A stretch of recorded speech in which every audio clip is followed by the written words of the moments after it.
when we look at other markets that have higher renewable content than Ireland, it's very important to remember where the sources that's coming from, because generally where there's markets that are ahead of Ireland in terms of renewable integration, they have vast access to hydro.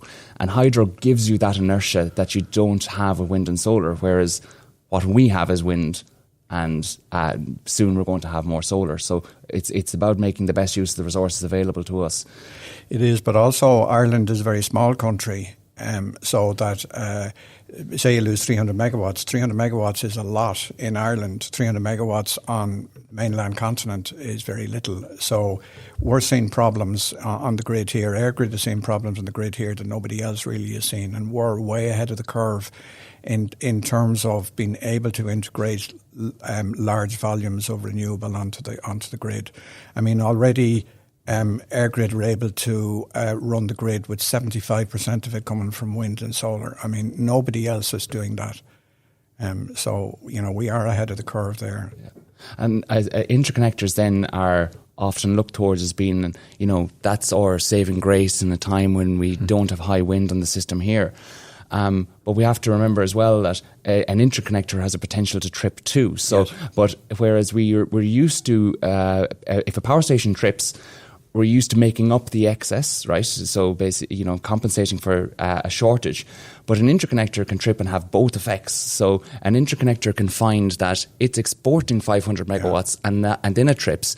And now the country is stranded with an extra 500 megawatts it doesn't want. So I guess when we look at storage, its ability to be bidirectional and to have kind of, have symmetry in what it can do is very useful in actually helping us to make best use of our interconnectors as well, because they play a role as a fail-safe that if the interconnector trips, be it importing or exporting, the storage can either absorb more energy or release more energy. Yeah, and it needs to be able to do that pretty well instantaneously as it trips. Otherwise, the frequency would go very high, and that could cause problems as well as when it goes low.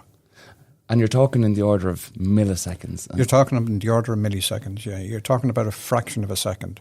I mean, the plants need to be able to go from zero to full output in maybe a fifth of a second, faster than you can click your fingers. And it's not only about the plant actually achieving that output, even to verify that it's a valid event that it's responding to, and everything. That the technology behind that is obviously pretty sophisticated to ensure that it's reacting proportionally to the problem on the grid. It is, and I suppose that's one of the things at the moment that. If you have a generator that's synchronized to the grid, it's going the same speed as the grid. So as the frequency drops, it will slow down and it will automatically give up its kinetic energy. Whereas now, when you're using storage to replicate that, the storage has to measure the system frequency and very reliably, and then has to work out through its control system what it needs the storage plant to do. To ramp up very rapidly or to ramp down very rapidly, and then to be able to maintain that. So there's a whole different set of timescales, from a fraction of a second right out to the minutes, when the sun is shining or clouds go by, to hours and to days, and maybe even weeks, because you can get high pressure over the country for 2 weeks.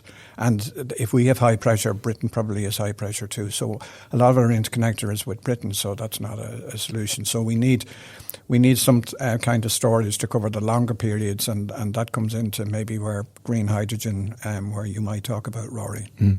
Yeah. That's a really interesting point, because it highlights the full gambit that needs to be covered here, right? So you've talked about, response to full output in a fifth of a second. That's kind of one suite of requirements that we have to try to address.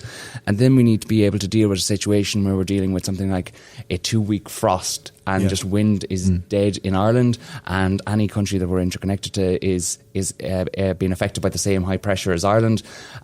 So really where storage, it's not just a single solution. It's a range of solutions to address a range of problems.